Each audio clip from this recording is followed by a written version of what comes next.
What's good, family? Greatest of the nine here this morning. Now, in my first video about sports, I talked about why sports latches itself onto the tribal nature of man. And that's a very scientific way of saying it drives a primitive part of people. Decide that, you know, a warrior or some sort of hero, it drives that from like a flesh level, okay? From your root chakra, from your energies, where all of your lust, your passion, your greed, your will to do things like that, your sex drive, all of that emerges from your root chakra, right? So, in this brief video, I want to talk about this.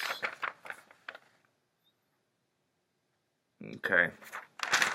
And first, one thing, by the way, this says team and meat are the same thing. Team and meat, okay?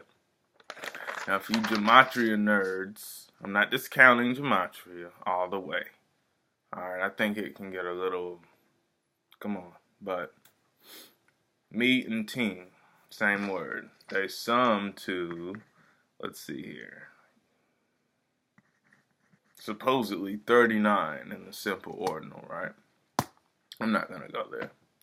So, what we're looking at here is, what is meat?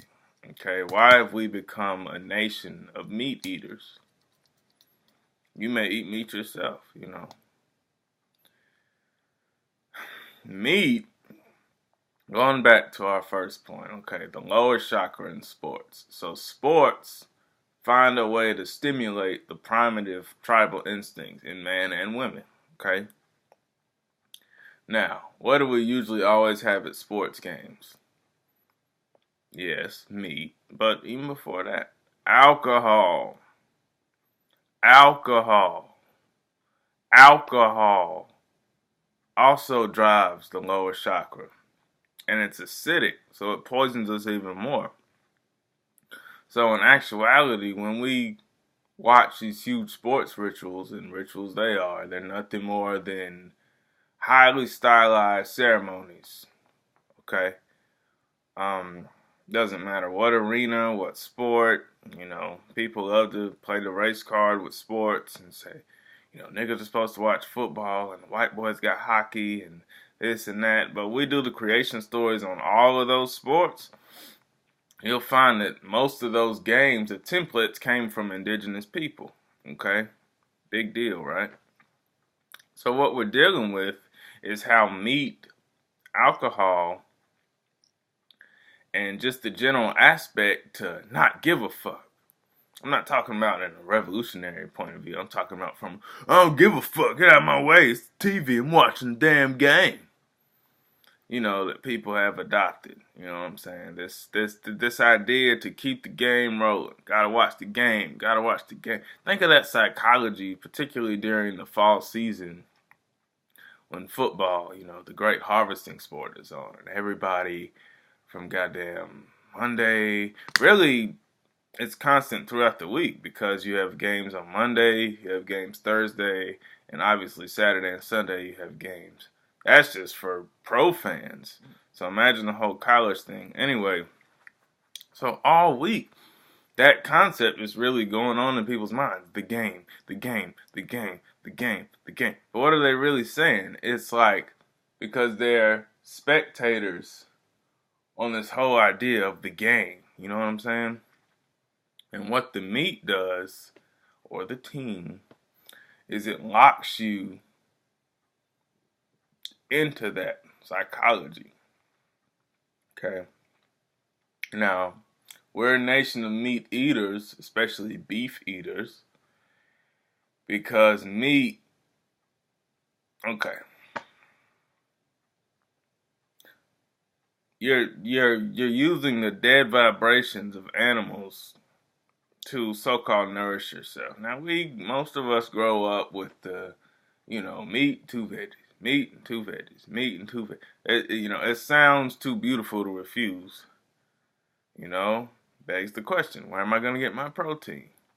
As if you can't get protein from beans, almonds, rice, all sorts of other good things that you can eat, right?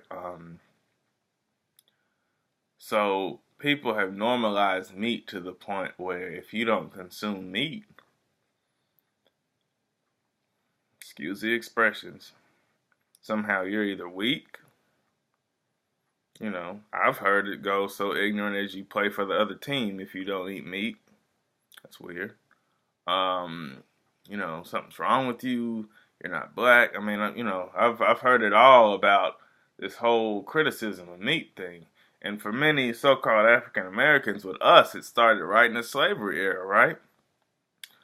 Our ancestors worked tirelessly for crumbs, and so removed from that, we think it's all you can eat, right? You see how simple the transition is of psychologies, but they're so damaging if you don't understand what it is. Okay, and the only correlation I'm trying to make between this is think about your team. For all my niggas from Georgia who like the Steelers, or my niggas from the Carolinas that like the Giants, or people from Virginia that like the Redskins. I can't tell you who to like, okay? It's not about, as if any of us own these fucking teams. As if any of us can call the team and make initiative or try to come up with a real decision. We have no sway on any decisions being made. You know what I'm saying? I'm not talking about fan mail. I'm talking about making an influential decision. Right? So, just like the heavy meats, this obsession with having a team. You must have a team. Who your team? No bullshit, I've seen little boys arguing. And one little boy, he had a book in his hand the whole time. Just like this. He's had a book in his hand the whole time. And I think the three other boys were talking about, who your team, you see my team, who your team suck, who your team, why your team, all the whole competitive rivalry thing, which in this country we've normalized that too. Who am I to hate on competition? But the point here is that boy's feelings were so hurt by him being isolated and alienated, he was starting to cry as he was reading. So while his brain is trying to wrap his mind around these new words and these concepts, and his imagination is being, you know what I'm saying?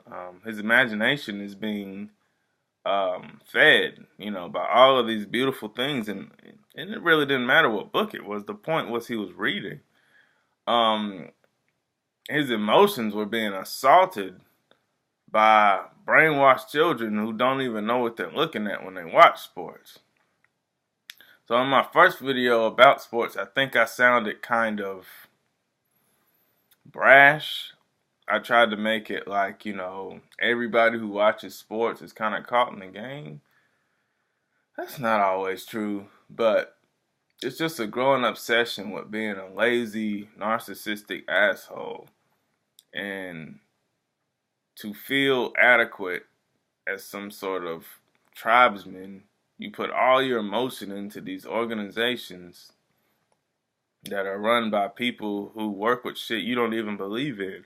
I'm talking about the occult realm. I'm talking about numerology. I'm talking about grand scale rituals, okay? Shit that really goes down that your belief or your cycle of fear won't allow you to tap into because you just want to do what? Watch the game. It's clockwork. And I really, at this day and age, I don't think people get it. I don't think people want to get it. I think maybe now, and more people are waking up to the programming and the, like I said, the ritual behind sports. Everybody saw the Super Bowl a couple years ago with the white Bronco or the Klansman, and the Black Panther and that whole race thing, riding high on the horse and the real knight. All of that is occult symbology being played out in front of people to bring their attention to it. Because if I can get your attention on something, I can control what it is that you're looking at. And over a while, your children will look at what you're looking at, and their children will look at what they're looking at, and it'll be a generational clusterfuck of brainwashing. Okay? And that's what mass media sports is. Have your favorite athletes, you grown men out there with fantasy leagues, enjoy that. If you really can indulge in that shit and have fun, that's you. I'm not here to knock people. I don't enjoy doing that. You know what I'm saying? But as far as this meat and this team correlation, these two entities are keeping you grounded in your root chakra, and because of your emotional attachment, your misplaced pride, and some of you niggas even include patriotism into how you love your team, which doesn't make any sense. Unless you're a Patriots fan. Layers and layers of ignorance that you're comfortable with. And let's teach something else. Like let's try to establish something that doesn't put us in a primitive place at all times.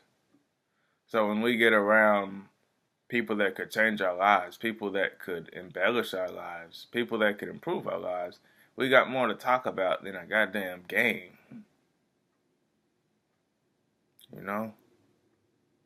I love y'all. Y'all keep studying.